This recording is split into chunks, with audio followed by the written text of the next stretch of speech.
To basic mathematics में एक बार फिर से स्वागत। बीपीएस 5 to 15 की जॉब के हवाले से जो आज जो इम्पोर्टेंट टॉपिक है प्रोपोर्शन, जो बहुत ही अहम है, जो हाल ही में जो इनके क्वेश्चंस हर टेस्ट में जो ग्रेजुएट थी उनमें आए थे। तो सिंपल ही है प्रोपोर्शनल, मगर समझना होगा।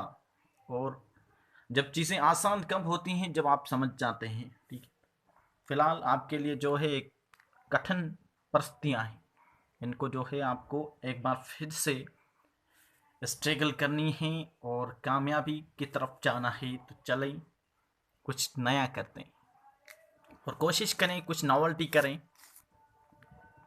दुनिया कहाँ पहुँची है, हम कहाँ पर हैं, ये कहानियाँ दर्शाती हैं।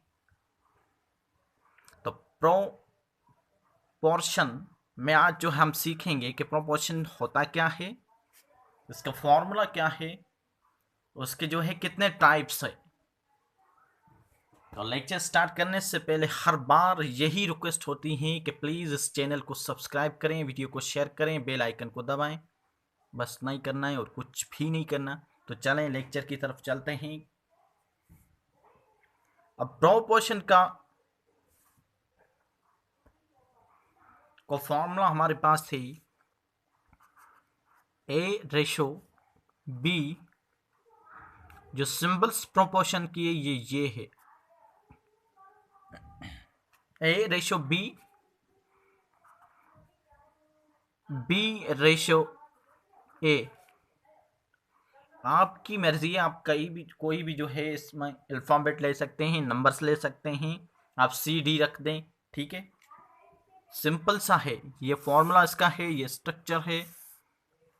ठीक है, A/B प्रोपोर्शनल, C/D। ठीक है, ये हमारे पास जो है इसका फॉर्मूला है। ठीक है, किसी रकम को हल करना है तो जो हमारे पास एंडिंग में है, लास्ट में है। ठीक है, ये फर्स्ट और ये लास्ट, जो फर्स्ट और लास्ट को हम कहते हैं एक्सट्रीम। क्या कहते हैं? एक्सट्रीम। जो हमारे पास सेंटर में है, ठीक है, ये दो सेंटर में है, इसको बोलते हैं मीन्स। ठीक है, तो याद रख लें, जो एक्सट्रीम आपस में मल्टीप्लाई होंगे, मीन आपस में मल्टीप्लाई होंगे। ठीक है, जैसे ए और डी को हम क्या करेंगे, मल्टीप्लाई, ए डी आपस में जो है multiply, A multiply by D is equal to B multiply by C.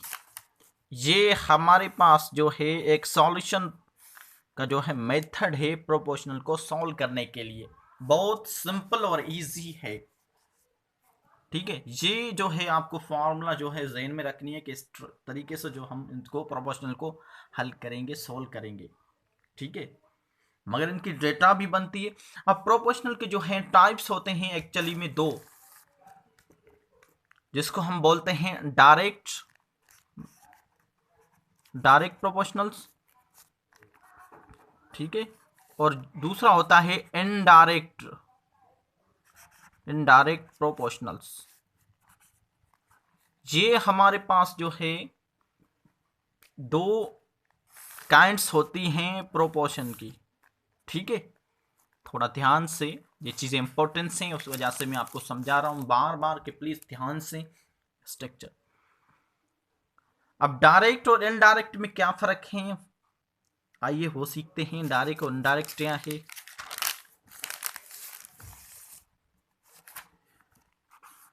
Direct, अब डायरेक्ट में हमारे पास प्रॉब्लम्स आएंगे। अगर एक चीज़ बढ़ रही है तो दूसरी भी बढ़ेगी।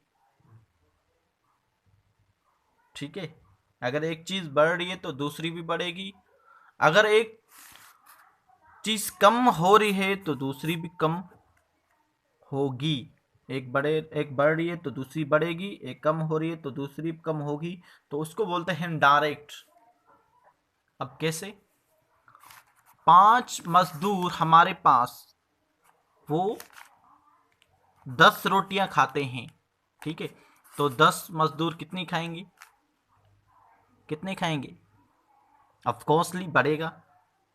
ठीक है, 20 तो चीज़ जब बढ़ रही है तो दूसरी चीज़ ऑटोमेटिकली बढ़नी चाहिए, ठीक है। तो ये डायरेक्ट होता है। अगर कम हो रही है तो कम हुई। एग्जाम्पल हम लेते हैं, मगर फिलहाल हम आपको बताते हैं कि डायरेक्ट और इनडायरेक्ट में जो है फ़र्क क्या है। उसके बाद जो हमारे पास है इनडायरेक्ट, इनडायरेक्ट प्रोपोर्शनल है, वो क्या है।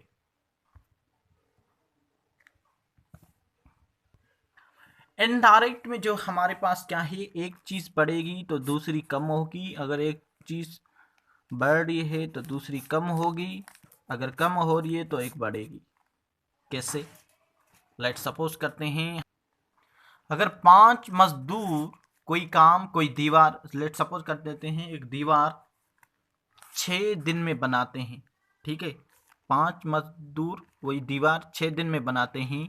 अगर हम 10 मजदूर कर दें तो वही दीवार कितने दिन में बनेगी? आप खुद बताएं कि दिन कम होंगे। चीज़ बढ़ रही है, यहाँ पर चीज़ क्या हो रहा है, कम हो रही है। यहाँ पर दिन बड़े थे, ठीक है। यहाँ पर दिन क्या हो रहे हैं, कम हो रहे हैं, ठीक है। तो यही इसका जो है इनडायरेक्ट डायरेक्ट का है, ठीक है। तो आज तक इतना ही। हम नेक्स्ट वीडियो में डायरेक्ट और इनडायरेक्ट के जो है वर्ड्स प्रॉब्लम के साथ आपके जो है शो आउट करेंगे, आपके साथ होंगे आप। तो आज तक इतना ही। प्लीज़ चैनल को सब्सक्राइब कर दें, वीडियो को शेयर कर दें। Thank you for watching.